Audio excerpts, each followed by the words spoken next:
بسم الله الرحمن الرحيم. الحمد لله وأشهد أن لا إله إلا الله وحده لا شريك له، وأشهد أن محمدا عبده ورسوله صلى الله عليه وعلى آله وصحبه وسلم تسليما كثيرا.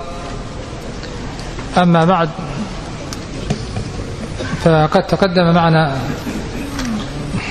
ما يتعلق بمتن النخبة وشرحها المسمى بالنزهة، وأنه يعتبر من أهم المصنفات في علم المصطلح لما اشتمل عليه من التحريرات البالغة والمسائل الدقيقة والترجيحات أيضا المحررة في هذا الفن.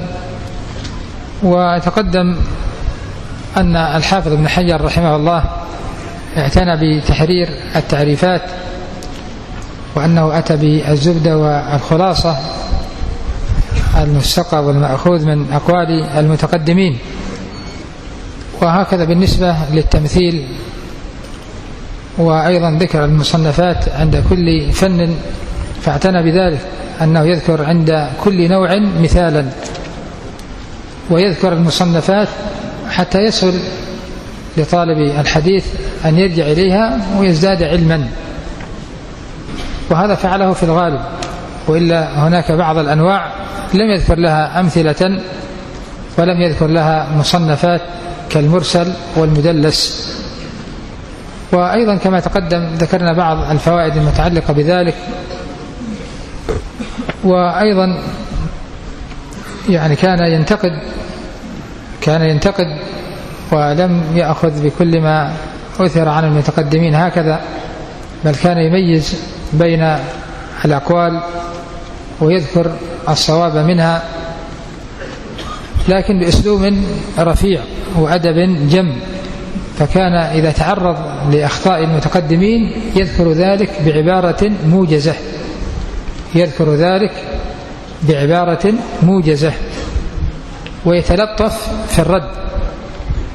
وأيضا تجنب الحشو في الشرح. ثم قال رحمه الله، قال نعم، وظهر لي أن إراده على صورة البسط أليق ودمجها ضمن توضيحها أوفق، فسلكت هذه الطريقة القليلة السالك. هكذا عندكم المسالك، أنا عندي السالك. يعني تقدم أن هذه الطريقة قليل من سلكها، وهي إما أن يريد بهذه الطريقة التي قليل من سلكها طريقة الدمج بين المتن والشرح، أو الطريقة التي سلكها من تحرير المسائل وتمييز الراجح من الأقوال. فهذه طريقة قليل من سلكها فيسلكها الجهابذة من أهل الحديث. وتلاحظون أن الحافظ ابن حجر رحمه الله في هذا يعني أتى بشيء من السجع، والسجع منه ما هو مقبول ومنه ما هو مذموم. فإذا كان في نصرة الحق بدون تكلف وكل كلمة مغايرة في المعنى للكلمة الأخرى فهذا لا بأس به، وهذا منه سجع النبي صلى الله عليه وعلى آله وسلم، فهو القائل قضاء الله أحق، شرط الله أحق وقضاء الله أوثق، وإنما الولاء لمن أعتق. وأما إذا كان في نصرة الباطل أو كان فيه تكلف أو صارت ألفاظ مكررة لمعنى واحد فهذا مذموم. فذلكم الأعرابي حينما قضى النبي صلى الله عليه وسلم بغر عبد أو أمه قال: كيف أغرم من لا شرب ولا أكل ولا نطق ولا استهل، فمثل ذلك يطل. فقال النبي صلى الله عليه وسلم: إنما هو من إخوان الكهان لأجل سجعه الذي سجع. قال: فأقول طالبا من الله التوفيق فيما هنالك. قال: معنى الخبر والحديث والأثر. هنا عنوان. قال: الخبر عند علماء هذا الفن مرادف للحديث، وقيل الحديث ما جاء عن النبي صلى الله عليه وسلم، والخبر ما جاء عن غيره. الخبر لغة بمعنى النبأ، وقيل ما ينقل ويتحدث به. قال الخبر عند علماء هذا الفن، المراد به عند المحدثين، عند علماء هذا الفن عند المحدثين، مرادف للحديث. ذكر بالنسبة للخبر مع الحديث 3 أقوال. القول الأول أنه مرادف، يعني أن الخبر مرادف للحديث. وتقدم معنا أن الحديث عند أهل الاصطلاح هو ما أضيف إلى النبي صلى الله عليه وعلى آله وسلم من قول أو فعل أو تقرير أو صفة خلقية أو خلقية.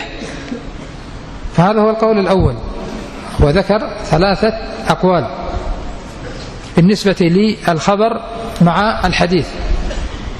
يقول الخبر عند علماء هذا الفن، يعني عند المحدثين، مرادف للحديث. هذا القول الأول. ولا بد أن نعلم أن قوله عند علماء هذا الفن أي عند أكثرهم، نظرا للأقوال الأخرى التي ذكرها. فالخبر عند علماء هذا الفن أي عند أكثر المحدثين، لأن هناك أقوالا أخرى أيضا منسوبة إلى المحدثين على خلاف هذا القول. قال مرادف، المرادف ما تعدد اللفظ واتحد المعنى. قال وقيل الحديث ما جاء عن النبي صلى الله عليه وعلى آله وسلم، والخبر ما جاء عن غيره، وهذا مغاير. القول الأول أن الخبر مرادف للحديث، يعني بمعنى الحديث، كما أن الحديث يطلق على المرفوع إلى النبي صلى الله عليه وعلى آله وسلم، فكذلك الخبر. وهذا القول الثاني في أن الخبر مغاير للحديث. فالحديث كما تقدم ما جاء عن النبي صلى الله عليه وعلى آله وسلم، والخبر ما جاء عن غيره، يعني من الصحابة والتابعين، من الصحابة والتابعين. هذا أيضا يعني قول لبعض أهل الحديث. قال وقيل الحديث ما جاء عن النبي صلى الله عليه وسلم، والخبر ما جاء عن غيره.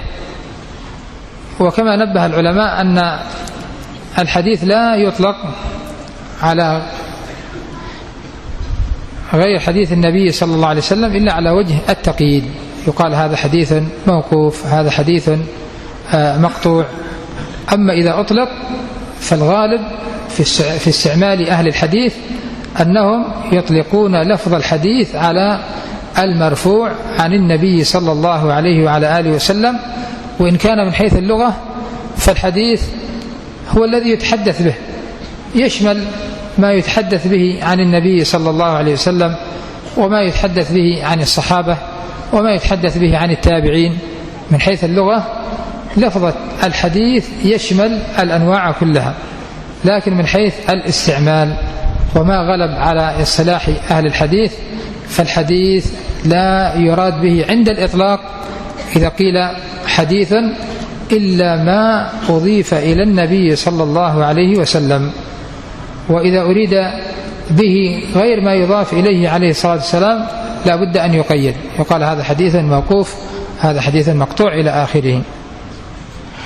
قال رحمه الله ومن ثم أي من هنا قيل لمن يشتغل بالتواريخ وما شاكلها الأخباري، بالفتح والكسر، الأخباري والإخباري.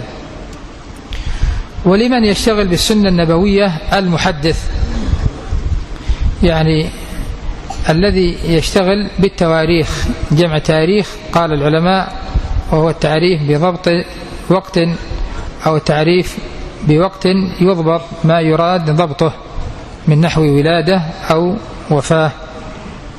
قالوا ما شاكلها يعني القصص والحكايات والمناقب، ويعني تكون ليست منسوبة إلى النبي صلى الله عليه وسلم. هذه القصص والمناقب والحكايات ليست منسوبة إلى النبي صلى الله عليه وسلم، وإلا سيكون محدثا. قالوا من ثم قيل لمن يشتغل بالتواريخ وما شاكلها الأخبار، ولمن يشتغل بالسنة النبوية يعني الشيء المرفوع والمضاف إلى النبي صلى الله عليه وسلم يقال له المحدث. إذن بينهما تباين على هذا القول الثاني. القول الأول مرادف والقول الثاني مباين. الحديث يطلق على المرفوع والخبر يطلق على ما دون المرفوع. قال وقيل بينهما عموم وخصوص مطلق، فكل حديث خبر من غير عكس. العموم والخصوص المطلق أن يكون أحد اللفظين دالا على كل معنى الآخر، دالا على كل معنى الآخر وزيادة. بينهما عموم وخصوص مطلق. ما معنى العموم والخصوص المطلق؟ أن يكون أحد اللفظين دالا على كل معنى اللفظ الآخر وزيادة. مثلوا بإنسان ومؤمن، لفظة إنسان ولفظة مؤمن، فإنسان يشمل المؤمن وغيره، لفظة إنسان تشمل المؤمن وغيره. هذا يقال بينهما عموم وخصوص مطلق. لفظة إنسان تطلق على يعني لفظة إنسان ومؤمن، بينهما عموم وخصوص مطلق. كيف هذا؟ لفظة إنسان تشمل المؤمن وغيره، كما أن الخبر على هذا القول الثالث يشمل الحديث المرفوع ويشمل الحديث الموقوف ويشمل الحديث المقطوع. وأما لفظة حديث لا تشمل هذه المعاني كلها. فالآن عندنا ثلاثة أقوال: أن الخبر مرادف للحديث، هذا القول الأول. القول الثاني أن الخبر مغاير للحديث، الحديث يطلق على المرفوع والخبر يطلق على الموقوف والمقطوع. المعنى الثالث أن الخبر أعم، فالخبر يطلق على هذه الأمور كلها، على المرفوع وعلى الموقوف وعلى المقطوع بدون عكس. أما الحديث فلا يطلق إلا على المرفوع. ما الذي اختاره ابن حجر رحمه الله؟ قال وعبر هنا بالخبر ليكون أشمل. إذن نستفيد من هذا أن ابن حجر رحمه الله اختار المعنى الثالث. لماذا؟ ليكون شاملا لجميع الأنواع، للمرفوع والموقوف والمقطوع. قال وعبر هنا، بعض النسخ فيها وعبرت، لكن عندنا في نسختنا وعبر هنا بالخبر ليكون أشمل، يعني كما تقدم ليشمل الأنواع الثلاثة. فعندنا ألفاظ، عندنا الحديث، وهو عند الإطلاق يراد به ما يضاف إلى النبي صلى الله عليه وعلى آله وسلم من قول أو فعل أو تقرير أو صفة خلقية أو خلقية. وعندنا الخبر، وفيه ثلاثة أقوال: إما أن يكون مرادفا للحديث أو مغايرا للحديث أو هو أعم من الحديث. وعندنا لفظة السنة، السنة تطلق على إيش؟ عندنا حديث وعندنا خبر وعندنا سنة. قالوا السنة لا تطلق إلا على المرفوع اتفاقا بدون خلاف. لفظة السنة تطلق على المرفوع إلى النبي صلى الله عليه وسلم اتفاقا بدون خلاف. وعندنا الأثر، عندنا بقي الأثر، كلمة الأثر. الأثر عند الجمهور يشمل المرفوع والموقوف. الأثر عند جمهور المحدثين يطلق على المرفوع والموقوف، ولهذا يقال هذا تفسير بالمأثور. هذا التفسير تفسير بالمأثور. إيش معنى المأثور؟ أي أنه يشمل الأحاديث المرفوعة ويشمل الآثار الموقوفة والمقطوعة. عندنا الأثر قول جمهور المحدثين أنه يشمل المرفوع وما دونه، ومن ذلكم قولهم هذا تفسير بالمأثور. ما معنى تفسير بالمأثور؟ أي أن الذي يرد في هذا التفسير أحاديث مرفوعة وموقوفة ومقطوعة. ومنهم من قال الأثر يشمل الموقوف على الصحابي فمن دونه، وأما الخبر فهو يطلق على المرفوع. وهناك يعني كتب بالنسبة للمعنى الأول، كتب ألفت في هذا، يعني سميت بكتب الآثار، واشتملت على الأحاديث المرفوعة، مثل معاني الآثار، شرح معاني الآثار للطحاوي، ومثل مشكل الآثار، ومثل تهذيب الآثار، مشكل الآثار أيضا للطحاوي، وأيضا تهذيب الآثار للطبري. هذه الكتب اشتملت على الأحاديث المرفوعة وما يذكر فيها الموقوف إلا على سبيل التبع. فعندنا إذن أربعة ألفاظ: عندنا حديث، وعندنا خبر، وعندنا سنة، وعندنا أثر. ولا مشاحة في الاصطلاح، لا مشاحة في الاصطلاح. قد يعبرون عن اللفظة من هذه عن الكل، وهذا يعرف باصطلاح المتكلم، ولا ليست هناك يعني كبير فائدة من هذا يعني، لكن هذا علم يستفاد منه، لكن من حيث التطبيق يعني ليس هناك كبير فائدة. من حيث التطبيق ليس هناك كبير فائدة، لكن من حيث التقسيمات وذكر فنون الحديث تستفيد هذا من ناحية نظرية.